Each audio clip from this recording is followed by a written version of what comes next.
तीर्थ विठ्ठल क्षेत्र विठ्ठल तीर्थ विठ्ठल क्षेत्र विठ्ठल तीर्थ विठ्ठल क्षेत्र विठ्ठल तीर्थ विठ्ठल क्षेत्र विठ्ठल देव विठ्ठल देव पूजा विठ्ठल देव विठ्ठल देव पूजा विठ्ठल तीर्थ विठ्ठल क्षेत्र विठ्ठल तीर्थ विठ्ठल क्षेत्र विठ्ठल माता विठ्ठल पिता विठ्ठल माता विठ्ठल पिता विठ्ठल बंधु विठ्ठल गोत्र विठ्ठल बंधु विठ्ठल गोत्र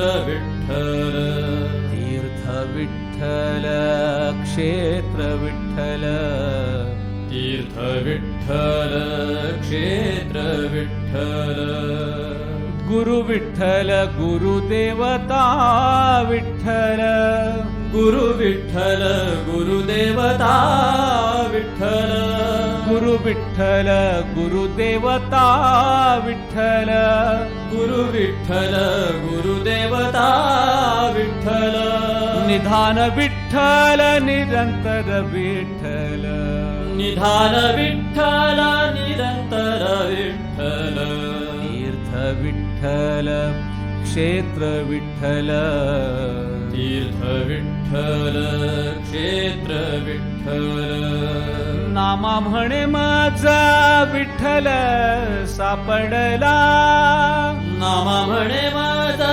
विठ्ठल सापडला नामा म्हणे माझा विठ्ठल सापडला नामा म्हणे माझा विठ्ठल सापडला म्हणून कळी काळा पाड नाही म्हणून कळी काळा पाड नाही पाड नाही पाड नाही तीर्थ विठ्ठल क्षेत्र विठ्ठल तीर्थ विठ्ठल क्षेत्र विठ्ठल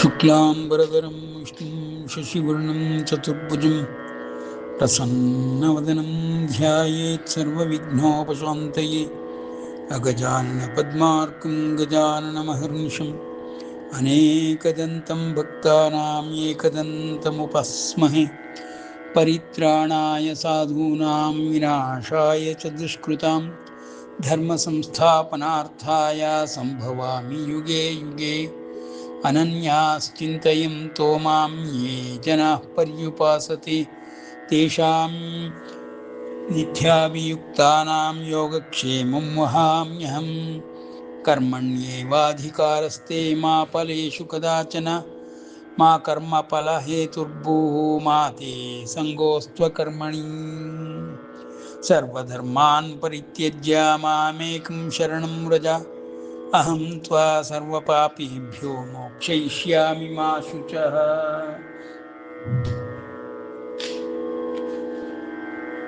तमेव शरणं गच्छ सर्वभावेन भारत तत्प्रसादात् परां शान्तिं स्थानं प्राप्स्यसि शाश्वतम्।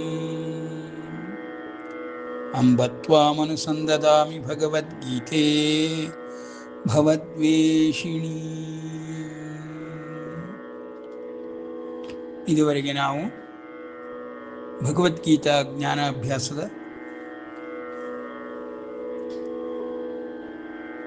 13ನೇ ಅಧ್ಯಾಯವನ್ನು ನೋಡುತ್ತಾ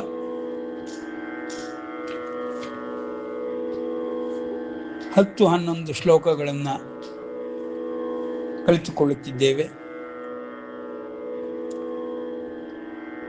ಈ 13ನೇ ಅಧ್ಯಾಯವು ಅತ್ಯಂತ ಕ್ಲಿಷ್ಟವಾಗಿರುವುದರಿಂದ ಅದನ್ನು ಬಿಡಿಸಿ ಬಿಡಿಸಿ ಸರಳವಾಗಿ ತಿಳಿದುಕೊಳ್ಳದೆ ಹೋದರೆ ಕ್ಷೇತ್ರಜ್ಞರ ಜ್ಞಾನವು ನಮಗೆ ಅಷ್ಟಾಗಿ ಉಂಟಾಗುವುದಿಲ್ಲ. ಕ್ಷೇತ್ರಜ್ಞಾನವೇ ಸಕಲ ಜ್ಞಾನಕ್ಕೂ ಮೂಲವಾಗಿ ಈ ಜಗತ್ತಿನಲ್ಲಿ ಕಾಣಿಸುತ್ತಿದೆ. ಕ್ಷೇತ್ರದ ಜ್ಞಾನವನ್ನು ಸಂಪೂರ್ಣ ಲೌಕಿಕ ಜ್ಞಾನವೆಂದೇ ಹೇಳಬಹುದು. ದೇಹ ಮತ್ತು ಅದರ ಒಳಗಿರುವಂತಹ ರಚನೆ ಎಲ್ಲವೂ ಸ್ಥೂಲ ಭಾಗದಲ್ಲಿರುವಂಥದ್ದು, ಸ್ಥೂಲವಾಗಿ ಗೋಚರವಾಗುವಂಥದ್ದು. ಈ ದೇಹದ ಸೂಕ್ಷ್ಮ ರೂಪವಾಗಲಿ ಸೂಕ್ಷ್ಮ ಶರೀರವಾಗಲಿ ಯಾವ ರೀತಿ ಸ್ಥೂಲ ಶರೀರದೊಂದಿಗೆ ಸೇರಿಕೊಂಡು ಒಂದಕ್ಕೊಂದು ಭೇದವೇ ಇಲ್ಲದಂತೆ ವರ್ತಿಸುತ್ತಿರುತ್ತದೆ, ಈ ಸೂಕ್ಷ್ಮ ಶರೀರವನ್ನು ಸಾವಿನ ನಂತರವೇ ಸ್ಥೂಲ ಶರೀರದಿಂದ ಬೇರ್ಪಡಿಸಲು ಸಾಧ್ಯವೆಂಬುದಾಗಿ ಜಗತ್ತು ನಂಬಿದೆ.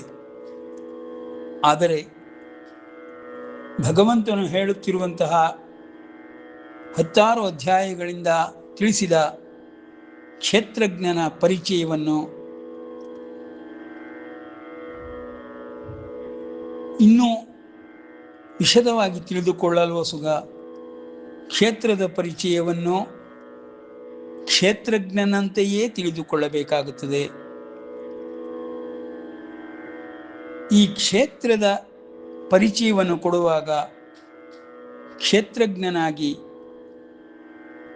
ಸೂಕ್ಷ್ಮ ಶರೀರವನ್ನು ನಾವು ಬೇರ್ಪಡಿಸಲಾಗದೆ ಈ ಕ್ಷೇತ್ರವೆಂಬ ದೇಹದಿಂದ ಒಟ್ಟಾಗಿಯೇ ನೋಡುತ್ತಿರುವಂತಹ ಕ್ರಿಯೆಗಳಲ್ಲಿ ಸೂಕ್ಷ್ಮ ಶರೀರದಿಂದ ಉಂಟಾಗುತ್ತಿರುವಂತಹ ಅಹಂಕಾರವಾಗಲಿ ಪ್ರಜ್ಞೆಯಾಗಲಿ ಚಿತ್ತವಾಗಲಿ ಮತಿಯಾಗಲಿ ಮತ್ತು ಇಂದ್ರಿಯಗಳಾಗಲಿ ಎಲ್ಲವೂ ಹೇಗೆ ಭೌತಿಕ ಶರೀರದಿಂದ ಕಾರ್ಯನಿರ್ವಹಿಸುತ್ತಿದೆ, ಇದರಲ್ಲಿ ಸೂಕ್ಷ್ಮ ಶರೀರದ ಪಾತ್ರವೇನು ಎಂಬ ವ್ಯತ್ಯಾಸವನ್ನು ತಿಳಿದುಕೊಳ್ಳಲು ಅವಶ್ಯಕ. ಕ್ಷೇತ್ರಜ್ಞ ಎಂಬ ಜ್ಞಾನವನ್ನು ಪರಮಾತ್ಮನು ಕರುಣಿಸುತ್ತಿದ್ದಾನೆ. ಬಹುತೇಕ ನಾವು ಭೌತಿಕವಾಗಿ ನಡೆಯುತ್ತಿರುವ ಎಲ್ಲ ಕ್ರಿಯೆಗಳಿಗೂ ಸೂಕ್ಷ್ಮ ಶರೀರವೇ ಮುಖ್ಯ ಕಾರಣವಾಗಿ ಮೂಲದಲ್ಲಿ ಎಲ್ಲ ಬದಲಾವಣೆಗಳನ್ನು ಹೊರಗೆ ತೋರಿಸುತ್ತಿರುತ್ತದೆ. ನಮ್ಮ ಕ್ರಿಯೆಗಳೆಲ್ಲವೂ ಸೂಕ್ಷ್ಮ ಶರೀರದಿಂದ ಭೌತಿಕ ಶರೀರಕ್ಕೆ ಬಂದ ನಂತರವೇ ನಮಗೆ ತಿಳಿಯುತ್ತದೆ. ಪರಿಣಾಮವನ್ನು ನಾವು ಸ್ಥೂಲ ಶರೀರದಲ್ಲಿ ನೋಡುತ್ತಾ ಸೂಕ್ಷ್ಮ ಶರೀರದ ಆಗುಹೋಗುಗಳನ್ನು ನಡವಳಿಕೆಗಳನ್ನು ಚಟುವಟಿಕೆಗಳನ್ನು ಅರ್ಥ ಮಾಡಿಕೊಳ್ಳಬೇಕಾಗುತ್ತದೆ. ಈ ಸೂಕ್ಷ್ಮ ಶರೀರವೇ ಕ್ಷೇತ್ರಜ್ಞನಲ್ಲ ಎಂಬುದು ಮನಸ್ಸಿನಲ್ಲಿ ಯಾವಾಗಲೂ ಇರಬೇಕು. ಈ ಸೂಕ್ಷ್ಮ ಶರೀರದ ಸಕಲ ಕಾರ್ಯ ಚಟುವಟಿಕೆಗಳನ್ನು ಪರಿಣಾಮ ರೂಪದಿಂದ ಭೌತಿಕ ಶರೀರದಲ್ಲಿ ಸ್ಥೂಲ ಶರೀರದಲ್ಲಿ ನೋಡಲು ಸಾಧ್ಯವಾಗುವಂತೆ ಈ ರಚನೆ ಇರುವುದರಿಂದ ಸೂಕ್ಷ್ಮ ಶರೀರವು ಸ್ಥೂಲ ಶರೀರದಿಂದ ಬೇರ್ಪಟ್ಟು ಆತ್ಮನನ್ನಾಗಲಿ ಪ್ರಜ್ಞೆಯನ್ನಾಗಲಿ ಮತ್ತು ಅಂತಃಕರಣವನ್ನಾಗಲಿ ಹೊತ್ತುಕೊಂಡು ಹೋಗುವಂತಹ ಈ ಸೂಕ್ಷ್ಮ ಶರೀರವನ್ನು ಹಸು ಎಂಬುದಾಗಿ ನಾವು ಯಾವ ಪದಗಳಿಂದ ಪರಿಚಯಿಸುತ್ತೇವೆಯೋ ಅವುಗಳೆಲ್ಲವೂ ಸಾವಿಲ್ಲದೆ ಆತ್ಮಕ್ಕೆ ಹೇಗೆ ಅಮರ ಎಂದು ಹೇಳಿದೆವೋ ಅದೇ ರೀತಿಯಲ್ಲಿಯೇ ಸೂಕ್ಷ್ಮ ಶರೀರಕ್ಕೂ ಯಾವ ರೀತಿಯ ನಷ್ಟವೂ ಇಲ್ಲದೆ ಮೇಲಿನ ಲೋಕಗಳಿಗೆ ಸಂಚರಿಸುತ್ತದೆ ಅಥವಾ ಈ ಲೋಕದಲ್ಲಿಯೇ ಸೂಕ್ಷ್ಮ ರೂಪದಲ್ಲಿ ಸಂಚರಿಸುತ್ತಿರುತ್ತದೆ ಎಂಬುದನ್ನು ಮನಸ್ಸಿನಲ್ಲಿಟ್ಟುಕೊಂಡು ಪರಮಾತ್ಮನು ಹೇಳುತ್ತಿರುವ ಕ್ಷೇತ್ರಜ್ಞ ಜ್ಞಾನವನ್ನು ವಿಸ್ತರಿಸಿದರೆ ಅದನ್ನು ವಿಶದವಾಗಿ ತಿಳಿದುಕೊಳ್ಳಲು ಪ್ರಯತ್ನ ಪಟ್ಟರೆ ಇಲ್ಲಿ ಪರಮಾತ್ಮನು ಹೇಳುತ್ತಿರುವ ಪ್ರತಿಯೊಂದು ಪದಗಳು ಅದರ ಅರ್ಥವು ಮನದಟ್ಟಾಗುತ್ತದೆ. ಅಧ್ಯಾತ್ಮ ಜ್ಞಾನ ನಿತ್ಯತ್ವಂ ತತ್ವಜ್ಞಾನಾರ್ಥದರ್ಶನಂ ಏತಜ್ಞಾನಮಿತಿ ಪ್ರೋಕ್ತಂ ಅಜ್ಞಾನಂ ಯದತೋನ್ಯಥಾ. ಒಳಗಿನ ಸೂಕ್ಷ್ಮ ಶರೀರವನ್ನಾಗಲಿ ಅಥವಾ ಆತ್ಮನನ್ನಾಗಲಿ ಪರಮಾತ್ಮನನ್ನಾಗಲಿ ನಾವು ತಿಳಿದುಕೊಳ್ಳಲಾರದೆ ಹೋದರೆ ಆಗ ಈ ಜ್ಞಾನ ಎಂಬುದು ಲೌಕಿಕ ಮಾತ್ರವಾಗಿಯೇ ಉಳಿದಿರುತ್ತದೆ, ಭೌತಿಕ ಶರೀರದ ವಿಷಯದಲ್ಲಿ ಮಾತ್ರವೇ ಉಳಿದಿರುತ್ತದೆ. ಆದರೆ ಬಹುತೇಕ ಎಲ್ಲಕ್ಕೂ ಮೂಲವಾಗಿರುವಂತಹ ಸೂಕ್ಷ್ಮ ಶರೀರ ಹಾಗೂ ಕಾರಣ ಶರೀರ ಮತ್ತು ಅಂತಃಕರಣಗಳ ವಿಷಯದಲ್ಲಿ ನಮಗೆ ಅಜ್ಞಾನವೇ ಇರುತ್ತದೆ. ಆ ಜ್ಞಾನವನ್ನು ನಾವು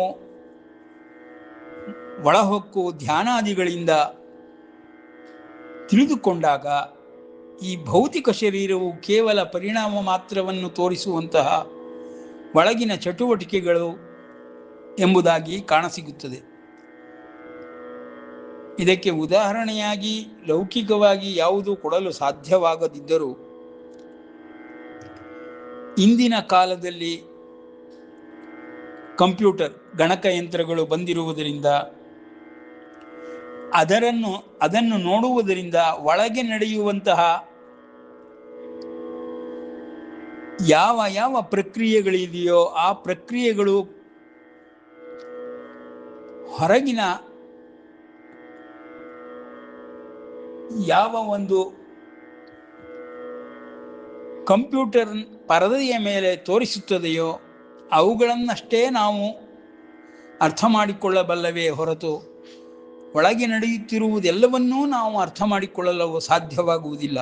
ಅದೇ ರೀತಿಯಲ್ಲಿಯೇ ಕೇವಲ ಪರಿಣಾಮಗಳಿಂದಲೇ ನಾವು ಒಳಗೆ ನಡೆಯುತ್ತಿರುವಂತಹ ಸೂಕ್ಷ್ಮ ಶರೀರದ, ಅಂತಃಕರಣದ ಅಥವಾ ಆತ್ಮ ಪರಮಾತ್ಮರ ಕ್ರಿಯೆಗಳನ್ನೆಲ್ಲವನ್ನೂ ತಿಳಿದುಕೊಳ್ಳಬೇಕಾಗುತ್ತದೆ.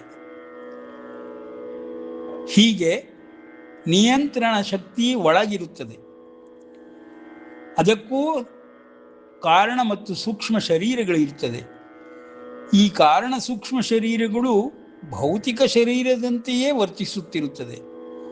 ಆದ್ದರಿಂದ ಭೌತಿಕ ಶರೀರದಲ್ಲಿ ನಮಗೆ ಹೇಗೆ ಭಯ, ಕಾಮ, ಕ್ರೋಧಾದಿಗಳು ಉಂಟಾಗುವವೋ ಅದು ಸೂಕ್ಷ್ಮ ಶರೀರದಲ್ಲಿಯೂ ಉಂಟಾಗುತ್ತದೆ. ಆದುದರಿಂದಲೇ ದೇವತೆಗಳಿಗೂ ಭಯ, ನಾಚಿಕೆ ಮುಂತಾದ ಎಲ್ಲ ದೈಹಿಕವಾದಂತಹ ಕಾಮ ಕ್ರೋಧಾದಿಗಳು ಉಂಟಾಗುತ್ತದೆ ಎಂಬುದು ತಿಳಿದು ಬರುತ್ತದೆ. ದೇವತೆಗಳಿಗೂ ಮತ್ತು ಮನುಷ್ಯರಿಗೂ ಯಾವ ರೀತಿಯ ವ್ಯತ್ಯಾಸವೂ ಕಾಣಸಿಗುವುದಿಲ್ಲ. ಭೌತಿಕ ಶರೀರವಿಲ್ಲವೆಂದ ಮಾತ್ರಕ್ಕೆ ದೇವತಾದಿಗಳಿಗೆ ಶಕ್ತಿ ಜಾಸ್ತಿಯಾಗುವುದೇ ಹೊರತು ಅವರಿಗೆ ಭೌತಿಕ ಶರೀರದ ವಿಕಾರಗಳು ಇಲ್ಲದೆ ಹೋಗುವುದೇ ಹೊರತು ಆಂತರಿಕವಾಗಿ ಸೂಕ್ಷ್ಮ ಶರೀರದಲ್ಲಿಯೂ ಸಾವು, ನೋವು, ಭಯ ಮುಂತಾದವುಗಳು ಇದ್ದೇ ಇರುತ್ತದೆ. ಇದು ಸೂಕ್ಷ್ಮ ಶರೀರವೇ ಇಲ್ಲದೇ ಇದ್ದಾಗ ಖಂಡಿತವಾಗಿಯೂ ಯಾವ ರೀತಿಯ ಭೌತಿಕ ದೇಹದ ವಿಕಾರಗಳು ಸೂಕ್ಷ್ಮ ಶರೀರವಿಲ್ಲದಿದ್ದಾಗ ನೇರವಾಗಿ ಆತ್ಮನನ್ನು ಯಾವ ರೀತಿಯಲ್ಲೂ ವಿಚಲಿತಗೊಳಿಸಲಾರದು. ಸೂಕ್ಷ್ಮ ಶರೀರವನ್ನು ವಿಚಲಿತಗೊಳಿಸುವುದರ ಮೂಲಕ ಆತ್ಮನಾಗಲಿ ಪರಮಾತ್ಮನಾಗಲಿ ಪ್ರಜ್ಞೆಯಿಂದ ದೇವತಾದಿಗಳ ಶರೀರದಲ್ಲಿಯೂ ಎಲ್ಲವನ್ನೂ ನೋಡುತ್ತಲೇ ಇರುತ್ತಾನೆ, ತಿಳಿದುಕೊಳ್ಳುತ್ತಲೇ ಇರುತ್ತಾನೆ. ಹಾಗಾಗಿ ಆತ್ಮ ಪರಮಾತ್ಮರು ದಿವ್ಯ ಶಕ್ತಿ ಮತ್ತು ದೈಹಿಕ ಶಕ್ತಿಯ ಈ ಸೂಕ್ಷ್ಮ ಶರೀರ, ಕಾರಣ ಶರೀರಗಳ ದೇವತಾದಿಗಳು ಎಲ್ಲವನ್ನೂ ಅನುಭವಿಸುತ್ತಲೇ ಇರುತ್ತಾರೆ. ಆದರೆ ಸೂಕ್ಷ್ಮ ರೂಪದಲ್ಲಿ ಅವರ ಶರೀರಕ್ಕೆ ಎಲ್ಲವೂ ಕೆಲಸ ಮಾಡುತ್ತಿರುತ್ತದೆ. ಈ ಒಂದು ವ್ಯತ್ಯಾಸವನ್ನು ತಿಳಿದುಕೊಳ್ಳದೇ ಇದ್ದಾಗ ಕ್ಷೇತ್ರಜ್ಞಾನವು ನಮಗೆ ಸಂಪೂರ್ಣವಾಗಿ ಉಂಟಾಗುವುದಿಲ್ಲ. ಇದನ್ನು ಪಂಚಕೋಶಗಳೆಂದು, 3 ಶರೀರಗಳೆಂದು ವಿಧ ವಿಧವಾದ ರೀತಿಯಲ್ಲಿ ಭಾಗ ಮಾಡಿ 7 ಚಕ್ರಗಳೆಂದು ಮತ್ತು ನಾಡಿ ಗ್ರಂಥಗಳಿಂದ ಪಡೆದುಕೊಂಡಂತಹ ಈ ನಾಡೀಶಾಸ್ತ್ರವನ್ನು ಹಲವು ವಿಧದಲ್ಲಿ ಉದಾಹರಿಸಿ ಒಳಗಿನ ಶರೀರವನ್ನಾಗಲಿ, ಕಾರಣ ಶರೀರವನ್ನಾಗಲಿ, ಆತ್ಮ ಪರಮಾತ್ಮರನ್ನಾಗಲಿ ತಿಳಿದುಕೊಳ್ಳುವಂತಹ ಅನೇಕ ಜ್ಞಾನ ಗ್ರಂಥಗಳಿವೆ. ವಿಜ್ಞಾನವು ಒಳಗಿನ ಎಲ್ಲ ವಿಷಯಗಳನ್ನು ತಿಳಿಸುವಂತಹ ಗ್ರಂಥ ಭಂಡಾರವೇ ನಮ್ಮ ಹಿರಿಯರಿಂದ ಆದಿಕಾಲದಿಂದಲೂ ಕೊಡಲ್ಪಟ್ಟಿದೆ. ಎಲ್ಲವನ್ನೂ ಅವಲೋಕಿಸಿದಾಗ ಕೃಷ್ಣನು ಹೇಳುತ್ತಿರುವಂತಹ ಪ್ರತಿಯೊಂದು ವಿಷಯವೂ ನಮಗೆ ಮನಸ್ಸಿಗೆ ಬರುತ್ತದೆ. ಸಂಪೂರ್ಣವಾದ ಜ್ಞಾನವು ಕ್ಷೇತ್ರಜ್ಞರ ವಿಷಯದಲ್ಲಿ ಪರಮಾತ್ಮನು ಕೊಡುತ್ತಿದ್ದಾನಾದರೂ ಕ್ಷೇತ್ರಜ್ಞನು ಈ 3 ದೇಹಗಳಿಂದ ಹೊರತಾಗಿ ಇರುವವನು ಎಂಬುದನ್ನು ನಾವು ಗಮನಿಸಬೇಕು. ಆದರೆ ಅವನು ತೇಜೋದಾಯಕನಾಗಿ, ಶಕ್ತಿಪೂರಕನಾಗಿ 3 ಶರೀರಗಳಿಗೂ ಶಕ್ತಿಯಾಗಿ ಪರಿಣಮಿಸಿದರೂ ಅವನೇ ನಿಯಂತ್ರಕನಾಗಿಯೂ ಈ ಕ್ಷೇತ್ರಜ್ಞನೆಂಬ ಹೆಸರಿನಿಂದ ಗುರುತಿಸಲ್ಪಡುತ್ತಾನೆ.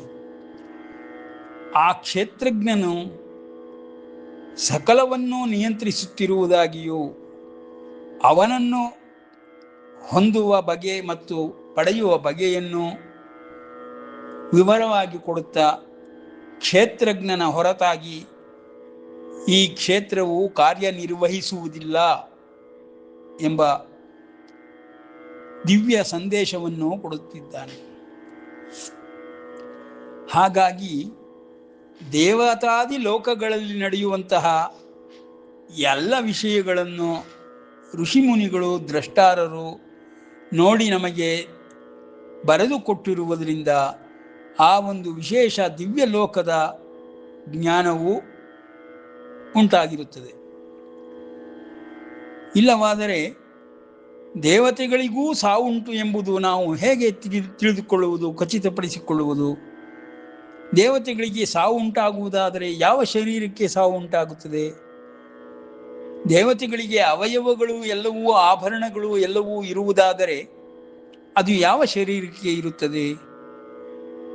ಅದನ್ನೇ ಸೂಕ್ಷ್ಮ ಶರೀರವೆಂದು ನಾವು ಗುರುತಿಸುವುದು. ಆ ಸೂಕ್ಷ್ಮ ಶರೀರಕ್ಕೂ ಸಾವು ಉಂಟಾಗುತ್ತದೆ.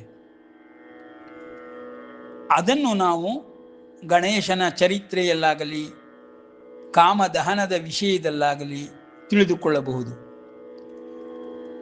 ಗಣೇಶನಾಗಲಿ, ಕಾಮನಾಗಲಿ ಭೂಮಂಡಲದಲ್ಲಿ ಜನ್ಮವನ್ನು, ಭೌತಿಕ ಶರೀರವನ್ನು ಪಡೆಯಲೇ ಇಲ್ಲವಾದರೂ ಅವರುಗಳಿಗೂ ಅನಂಗನಾದ ಮನ್ಮಥನಿಗೂ ಮತ್ತು ಕುತ್ತಿಗೆಯೇ ಬೇರ್ಪಟ್ಟಂಥ ಬಾಲಕನಾದ ಪಾರ್ವತಿ ತನಯನಿಗೂ ನಾವು ಯಾವ ಚರಿತ್ರೆಯನ್ನಾಗಲಿ, ಪುರಾಣದ ಕಥೆಗಳನ್ನಾಗಲಿ ಅರ್ಥ ಮಾಡಿಕೊಳ್ಳಲು ಸಾಧ್ಯವಾಗುವುದಿಲ್ಲ.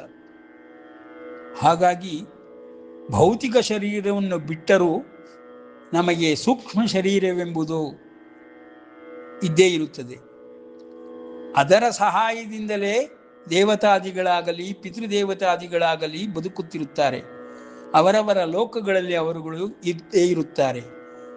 ಆ ಶರೀರಗಳಲ್ಲಾಗುವ ವ್ಯತ್ಯಾಸಗಳನ್ನು ನಾವು ಕ್ಷೇತ್ರಕ್ಕೆ ಸೇರಿಸಿ ತಿಳಿದುಕೊಳ್ಳಬೇಕು. ಅದು ಕ್ಷೇತ್ರವಾಗಿಯೇ ಪರಿಣಮಿಸಿರುತ್ತದೆ. ಕಾರಣ ಶರೀರ, ಸೂಕ್ಷ್ಮ ಶರೀರಗಳಲ್ಲದೆ ಭೌತಿಕ ಶರೀರ ಮಾತ್ರವೇ ಕ್ಷೇತ್ರವೆಂದು ನಾವು ಎಣಿಸಬಾರದು. ಈ ಒಂದು ಭೌತಿಕ ಶರೀರಕ್ಕೂ ಮಾತ್ರವೇ ಕ್ಷೇತ್ರವೆಂದು ನಾವು ತಿಳಿದುಕೊಳ್ಳಲು ಆಸ್ಪದವಿಲ್ಲ. ಕಾರಣವೇನೆಂದರೆ ಭೌತಿಕ ಶರೀರದ ಹೊರಗಿರುವಂತಹ ಪದವಿಯಾಗಲಿ, ಕ್ಷೇತ್ರವಾಗಲಿ, ದೇಶವಾಗಲಿ, ಪ್ರದೇಶಗಳಾಗಲಿ ಎಲ್ಲವೂ ಈ ಕ್ಷೇತ್ರಜ್ಞನ ಅಧಿಪತ್ಯಕ್ಕೆ ಒಳಪಡುವುದರಿಂದ ನಾವು ನೋಡುವಂತೆಯೇ ಎಷ್ಟೊಂದು ಪದವಿಗಳನ್ನು ಹೊಂದಿರುವಂತಹ ಜನಗಳು ಆಯಾಯ ಪ್ರದೇಶಗಳನ್ನು, ದೇಶಗಳನ್ನು ನಿಯಂತ್ರಣದಲ್ಲಿಟ್ಟುಕೊಂಡಿರುತ್ತಾರೆ. ಹಾಗಾಗಿ ಈ ಕ್ಷೇತ್ರದ ಅರ್ಥದ ವ್ಯಾಪ್ತಿ ವಿಸ್ತರಿಸುತ್ತಾ ಹೋಗುತ್ತದೆ. ಹಾಗೆ ಕ್ಷೇತ್ರಜ್ಞನಾಗಿರುವವನಿಗೆ ಬರೀ ದೇಹ ಮಾತ್ರವಲ್ಲ, ದೇಹದ ಹೊರಗಿರುವಂತಹ ಕ್ಷೇತ್ರಗಳನ್ನು, ದೇಶ ಪ್ರದೇಶಗಳನ್ನು, ಪದವಿಯನ್ನು ನಿಯಂತ್ರಿಸುವ ಶಕ್ತಿ ಇರುತ್ತದೆ ಎಂಬುದನ್ನು ಅರ್ಥ ಮಾಡಿಕೊಳ್ಳಬೇಕು. ಆ ಒಂದು ದಿಶೆಯಲ್ಲಿ ಕ್ಷೇತ್ರದ ಸಂಪೂರ್ಣ ಅರ್ಥವನ್ನು ನಾವು ತಿಳಿದುಕೊಳ್ಳುತ್ತಾ, ಅಧ್ಯಾತ್ಮ ಜ್ಞಾನ ನಿತ್ಯತ್ವಂ ತತ್ವಜ್ಞಾನಾರ್ಥ ದರ್ಶನಂ ಏತ ಜ್ಞಾನಮಿತಿ ಪ್ರೋಕ್ತಂ ಅಜ್ಞಾನಂ ಯದತೋನ್ಯಥಾ. ನಮಗೆ ಕ್ಷೇತ್ರದ ಬಗ್ಗೆಯಾಗಲಿ, ಭೌತಿಕ ಶರೀರದ ಬಗ್ಗೆಯಾಗಲಿ, ಹೊರಗಿರುವ ಪದವಿಗಳ ಬಗ್ಗೆಯಾಗಲಿ, ಆ ಪದವಿಗಳು ದೇಶ ವಿದೇಶಗಳನ್ನು ಹೇಗೆ ನಿಯಂತ್ರಿಸುತ್ತದೆ ಎಂಬುದನ್ನಾಗಲಿ ಅರ್ಥ ಮಾಡಿಕೊಳ್ಳದೆ ಹೋದರೆ ಈ ಕ್ಷೇತ್ರದ ಪೂರ್ಣ ಜ್ಞಾನ ನಮಗೆ ಉಂಟಾಗುವುದಿಲ್ಲ. ಆಗ ಅದನ್ನು ಅಜ್ಞಾನವೆಂದೇ ಪರಮಾತ್ಮನು ಹೇಳುತ್ತಾನೆ. ಅದು ಕ್ಷೇತ್ರಜ್ಞಾನವಾಗದಿದ್ದರೂ, ಕ್ಷೇತ್ರಜ್ಞನ ಜ್ಞಾನವಾಗದಿದ್ದರೂ ಮಿಕ್ಕೆಲ್ಲವೂ ಅಜ್ಞಾನವೇ ಎಂದು ಕರೆಸಿಕೊಳ್ಳುತ್ತದೆ. ಹಾಗಾಗಿ ಕ್ಷೇತ್ರ ಎಂಬುದರಲ್ಲಿ ಸರ್ವಜ್ಞಾನವೂ ಅಡಗಿ ಕುಳಿತಿರುತ್ತದೆ.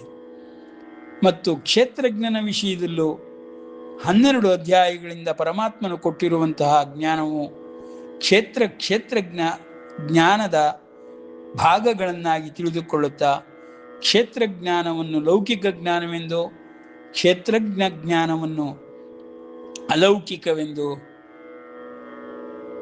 ಮೇಲಿನ ಪುಣ್ಯ ಲೋಕಗಳು ಎಂಬುದಾಗಿಯೂ ತಿಳಿದುಕೊಳ್ಳಬೇಕು. ಮುಂದಿನ ಅಧ್ಯಾಯಗಳಲ್ಲಿ ತಿಳಿಸುವಂತೆ ಪರಮಾತ್ಮನು ದಿವ್ಯ ವ್ಯವಸ್ಥೆಯು ಮೇಲೆ ಬೇರುಗಳಿದ್ದು ಕೆಳಗೆ ಕಾಂಡಗಳು ಬಂದಿದ್ದು, ಎಲೆ ಮುಂತಾದ ಶಾಖಾದಿಗಳೆಲ್ಲವೂ ನಮಗೆ ಕಾಣಸಿಗುವಂತೆ ಈ ಪ್ರಪಂಚದಲ್ಲಿ ಹರಡಿರುವಂತೆ ಈ ದಿವ್ಯ ವ್ಯವಸ್ಥೆಯು ಮಾಡಲ್ಪಟ್ಟಿದೆ ಎಂಬುದಾಗಿ ಹೇಳಿದ ಪರಮಾತ್ಮನ ಮುಂದಿನ ಅಧ್ಯಾಯಗಳ ಜ್ಞಾನವನ್ನು ಪರಿಶೀಲಿಸಲು ಇದು ನಮಗೆ ಬಹಳ ಸಹಾಯಕಾರಿಯಾಗುತ್ತದೆ. ಊರ್ಧ್ವ ಮೂಲ ಮದ ಶಾಖಾ ಎಂಬ ಶ್ಲೋಕದಿಂದ ಪರಮಾತ್ಮನು ಈ ಒಂದು ದಿವ್ಯ ವ್ಯವಸ್ಥೆಯು ಯಾವ ರೀತಿ ವೃಕ್ಷದೋಪಾದಿಯಲ್ಲಿ, ಅಂದರೆ ತಲೆಕೆಳಗಾದ ವೃಕ್ಷದೋಪಾದಿಯಲ್ಲಿ ಇದೆ. ಬೇರುಗಳು, ನಾವು ನೋಡುವ ಅಶ್ವತ್ಥ ವೃಕ್ಷದ ಬೇರುಗಳು ಹೇಗೆ ಭೂಮಿಯ ಒಳಗಿದೆಯೋ ಅದೇ ರೀತಿ ಆ ತಲೆಕೆಳಕಾದ ವೃಕ್ಷದ ಬೇರುಗಳು ದೇವಲೋಕಗಳಲ್ಲಿಯೂ ಊರ್ಧ್ವ ಲೋಕಗಳಲ್ಲಿಯೂ ಇದೆ. ಇದು ದಿವ್ಯ ಲೋಕಗಳಲ್ಲಿ ಬೇರುಗಳಿದ್ದು ವೃಕ್ಷವನ್ನು ಮಾತ್ರ ನೀನು ನೋಡುತ್ತಲಿದ್ದೀಯೇ ಎಂಬುದಾಗಿ ಪರಮಾತ್ಮನು ಮುಂದಿನ ಅಧ್ಯಾಯಗಳಲ್ಲಿ ಈ ದಿವ್ಯ ವ್ಯವಸ್ಥೆಯ ವಿಧ ವಿಧವಾದ ರೂಪಗಳನ್ನು ವರ್ಣಿಸುತ್ತಾನೆ. ಹೀಗೆ ಕ್ಷೇತ್ರಜ್ಞದ ಜ್ಞಾನವನ್ನು, ಪ್ರಕೃತಿ ಪುರುಷರ ಜ್ಞಾನವನ್ನು ನಾವು ಮನಸ್ಸಿನಲ್ಲಿಟ್ಟುಕೊಳ್ಳುತ್ತಾ ಈ ಕ್ಷೇತ್ರದ ವಿಷಯದಲ್ಲಿ ಪದವಿ, ದೇಶ, ವಿದೇಶಗಳನ್ನು ನಾವು ಹೇಗೆ ಈ ಕ್ಷೇತ್ರಜ್ಞನು ನಿಯಂತ್ರಿಸುತ್ತಿದ್ದಾನೆ ಎಂಬುದನ್ನು ತಿಳಿದುಕೊಳ್ಳಬಹುದು. ಉದಾಹರಣೆಗೆ, ಎಲ್ಲ ಭಾಷೆಗಳಲ್ಲಿಯೂ ಎಲ್ಲ ದೇಶಗಳಲ್ಲಿಯೂ ತಿಳಿದಿರುವ ವಿಷಯವೇನೆಂದರೆ, ಪ್ರತಿಯೊಂದು ದೇಶಕ್ಕೂ ರಾಷ್ಟ್ರಾಧ್ಯಕ್ಷನಾಗಲಿ ಪ್ರಧಾನಮಂತ್ರಿಯಾಗಲಿ ಇರುತ್ತಾರೆ. ಅವರು ಆ ದೇಶವನ್ನೇ ಸಂಪೂರ್ಣವಾಗಿ ನಿಯಂತ್ರಣದಲ್ಲಿಟ್ಟುಕೊಂಡಿರುವವರಂತೆ ಪದವಿಗಳನ್ನು ಹೊಂದಿರುತ್ತಾರೆ. ಅವರ ಪದವಿಗಳೇ ಇಡೀ ದೇಶವನ್ನೇ ಸಂಪೂರ್ಣವಾಗಿ ನಿಯಂತ್ರಣದಲ್ಲಿಟ್ಟುಕೊಂಡಿರುತ್ತದೆ. ಜೀವಚರಗಳಾಗಲಿ ನಿರ್ಜೀವವಾಗಲಿ ನೆಲಜಲಗಳಾಗಲಿ ಗುಡ್ಡ ಪರ್ವತಗಳಾಗಲಿ ಎಲ್ಲವನ್ನೂ ನಿಯಂತ್ರಣದಲ್ಲಿಟ್ಟುಕೊಂಡು ಆ ಪದವಿಯಲ್ಲಿರುವಂತಹವನನ್ನು ನಾವು ಒಂದು ದೇಶದ ಪ್ರಮುಖ ನಾಯಕನನ್ನಾಗಿಯೇ ಅಧಿಪತಿಯನ್ನಾಗಿಯೇ ಅಧ್ಯಕ್ಷನನ್ನಾಗಿಯೇ ಪರಿಗಣಿಸುತ್ತೇವೆ. ಆ ಅಧ್ಯಕ್ಷ ಪದವಿಯನ್ನು ಕ್ಷೇತ್ರವೆಂಬುದಾಗಿಯೇ ಪರಮಾತ್ಮನು ಇಲ್ಲಿ ಪರಿಚಯಿಸುತ್ತಿದ್ದಾನೆ. ಆ ಕ್ಷೇತ್ರವೆಂಬುದನ್ನು ಅಧ್ಯಕ್ಷನಾಗಿ ಹೇಗೆ ಕ್ಷೇತ್ರಜ್ಞನು ಲೋಕಾಧ್ಯಕ್ಷನೆಂಬುದಾಗಿ ಕರೆಸಿಕೊಳ್ಳುತ್ತಾನೆ ಎಂಬುದನ್ನು ವಿವರಿಸುತ್ತಾ ಕ್ಷೇತ್ರಜ್ಞನ ವಿಷಯದಲ್ಲಿ 12 ಅಧ್ಯಾಯಗಳಲ್ಲಿ ಕೊಟ್ಟಂತಹ ಜ್ಞಾನವನ್ನು ಕ್ಷೇತ್ರದ ವಿಷಯದಲ್ಲಿಯೂ ನಾವು ವಿಸ್ತರಿಸುತ್ತಾ ಕ್ಷೇತ್ರಜ್ಞ ಸಂಬಂಧವನ್ನು ಮತ್ತು ಅದರ ಬೇರೆ ಬೇರೆಯಾದ ಜ್ಞಾನವನ್ನು ಪಡೆದುಕೊಳ್ಳಬೇಕು. ಹೀಗೆ ಜ್ಞೇಯಂ ಯತ್ತತ್ ಪ್ರವಕ್ಷ್ಯಾಮಿ ಯಜ್ಞಾತ್ವಾ ಅಮೃತಮಶ್ನುತೆ ಅನಾದಿಮತ್ಪರಂ ಬ್ರಹ್ಮ ನ ಸತ್ತನ್ ಆಸದುಚ್ಯತೆ ನ ಸತ್ ನ ಅಸತ್ ನ ಸತ್ತನ್ ಆಸದುಚ್ಯತೆ. ಸತು ಅಲ್ಲ ಅಸತು ಅಲ್ಲ ಎಂಬುದಾಗಿ 2ನೇ ಅಧ್ಯಾಯದಲ್ಲಿ ಹೇಳಿದ ಸತ್ ಎಂಬುದರಿಂದ ಆರಂಭಿಸಿದ ಪರಮಾತ್ಮನು ಈಗ ಸತು ಅಲ್ಲ ಅಸತು ಅಲ್ಲ ಎಂಬ ಗುಣವಿಶೇಷಗಳನ್ನು ಅಥವಾ ಲಕ್ಷಣಗಳನ್ನು ಕ್ಷೇತ್ರಜ್ಞನಿಗೆ ಕೊಡುತ್ತಿದ್ದಾನೆ. ಅಂದರೆ ದ್ವಂದ್ವಗಳ ಆಚೆ ಇರುವವನು ಎಂಬುದಾಗಿ, ಅತೀತನಾಗಿರುವವನು ಎಂಬುದಾಗಿ ಕ್ಷೇತ್ರಜ್ಞನನ್ನು ಕ್ಷೇತ್ರ ಸಂಬಂಧದಿಂದ ವರ್ಣಿಸುತ್ತಿದ್ದಾನೆ. ಆ ಕ್ಷೇತ್ರಜ್ಞನನ್ನು ಕ್ಷೇತ್ರದ ವಿಷಯದಿಂದ ತಿಳಿದುಕೊಳ್ಳುವ ಬಗೆಯನ್ನು ಇಲ್ಲಿ ಬೇರ್ಪಡಿಸಿ ಹೇಳುತ್ತಿದ್ದಾನೆ. ಜ್ಞೇಯಂ ಅಂದರೆ ಕ್ಷೇತ್ರಜ್ಞನನ್ನು ತಿಳಿದುಕೊಳ್ಳುವುದು ಎಂಬುದಾಗಿ, ಕ್ಷೇತ್ರಜ್ಞನನ್ನು ಮಾತ್ರ ತಿಳಿದುಕೊಳ್ಳುವುದು ಎಂಬುದಾಗಿ ಅರ್ಥವಲ್ಲ. ಕಾರಣ ಶರೀರ ಮತ್ತು ಸೂಕ್ಷ್ಮ ಶರೀರಗಳನ್ನೊಳಗೊಂಡ ಕ್ಷೇತ್ರಜ್ಞನನ್ನು ತಿಳಿದುಕೊಳ್ಳುವುದು ಈ ಒಂದು ಅಧ್ಯಾಯದಲ್ಲಿ ವಿಶೇಷವಾಗಿ ತೋರಿಸುತ್ತಾನೆ. ಕ್ಷೇತ್ರಜ್ಞನು ಕಾರಣ ಸೂಕ್ಷ್ಮ ಶರೀರಗಳನ್ನೊಳಗೊಂಡವನಾಗಿಯೂ ಆತ್ಮನ್ನಾಗಿಯೂ ಇರುವನು ಮತ್ತು ಕ್ಷೇತ್ರವೆಂಬುದು ಅವನಿಂದ ಬೇರೆಯಾಗಿಯೇ ಸ್ಥೂಲ ರೂಪದಲ್ಲಿ ನಮಗೆಲ್ಲವೂ ಕಾಣಸಿಗುತ್ತದೆ ಎಂಬ ಸ್ಥೂಲ ಪ್ರಪಂಚದ ಪರಿಚಯವನ್ನು ಕೊಡುತ್ತಲಿದ್ದಾನೆ. ಸರ್ವತಃ ಪಾಣಿಪಾದಂ ತತ್ ಸರ್ವತೋಕ್ಷಿ ಶಿರೋಮುಖಂ ಸರ್ವತಃ ಶ್ರುತಿಮಲ್ಲೋಕೆ ಸರ್ವಮಾವೃತ್ಯ ತಿಷ್ಠತಿ.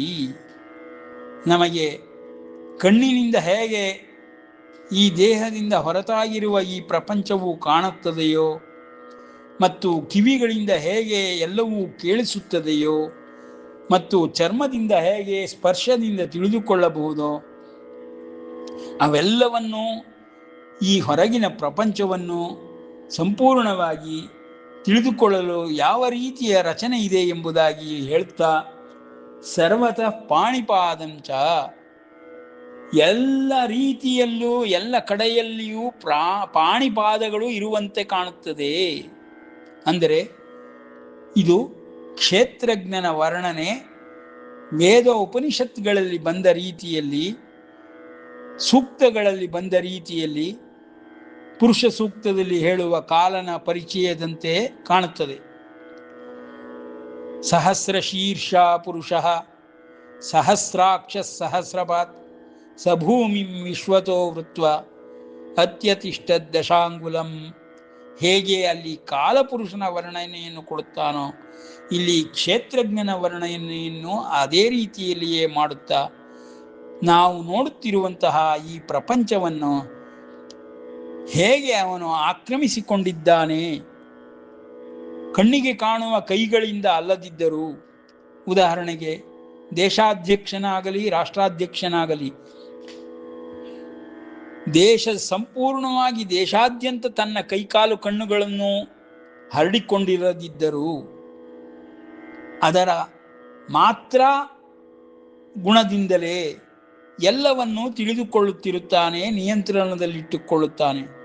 ಹೇಗೆ ಭೌತಿಕ ಶರೀರವನ್ನು ಒಬ್ಬ ಸಾಮಾನ್ಯ ಜೀವಾತ್ಮನು ನಿಯಂತ್ರಣದಲ್ಲಿಟ್ಟುಕೊಳ್ಳುತ್ತಾನೆಯೋ ಹಾಗೆ ಈ ಜೀವಾತ್ಮನ ಹೊರಗಿನ ಕ್ಷೇತ್ರವನ್ನಾಗಲಿ ದೇಶವನ್ನಾಗಲಿ ಪ್ರದೇಶವನ್ನಾಗಲಿ ಸಂಪೂರ್ಣವಾಗಿ ಈ ಕ್ಷೇತ್ರಜ್ಞನು ನಿಯಂತ್ರಣದಲ್ಲಿಟ್ಟುಕೊಳ್ಳುತ್ತಾನೆ, ತಿಳಿದುಕೊಳ್ಳುತ್ತಿರುತ್ತಾನೆ, ನೋಡುತ್ತಿರುತ್ತಾನೆ ಎಂಬರ್ಥದಲ್ಲಿ ಕ್ಷೇತ್ರಜ್ಞನನ್ನು ಇಲ್ಲಿ ಪರಮಾತ್ಮನು ಪರಿಚಯಿಸುತ್ತಿದ್ದಾನೆ. ಹೀಗೆ ಕ್ಷೇತ್ರದ ಜ್ಞಾನವನ್ನು ವಿಸ್ತರಿಸುತ್ತಾ ಕ್ಷೇತ್ರಜ್ಞನ ನಿಯಂತ್ರಣ ಪರಿಧಿಯನ್ನು ಪರಮಾತ್ಮನು ವಿಸ್ತರಿಸುತ್ತಾನೆ. ಹಾಗಾಗಿ ಭೌತಿಕವಾಗಿ ನಮಗೆ ಕೈ ಕಾಲು ಕಣ್ಣುಗಳು ಅಷ್ಟೂ ಪ್ರದೇಶಕ್ಕೆ ಆಕ್ರಮಿಸಿಕೊಳ್ಳದಿದ್ದರೂ ನಮಗೆ ಅದರ ಜ್ಞಾನವನ್ನು ಉಂಟಾಗುವಂತೆ ಈ ಒಂದು ಭೌತಿಕ ದೇಹದ ರಚನೆಯು ನಡೆಯಲ್ಪಟ್ಟಿದೆ.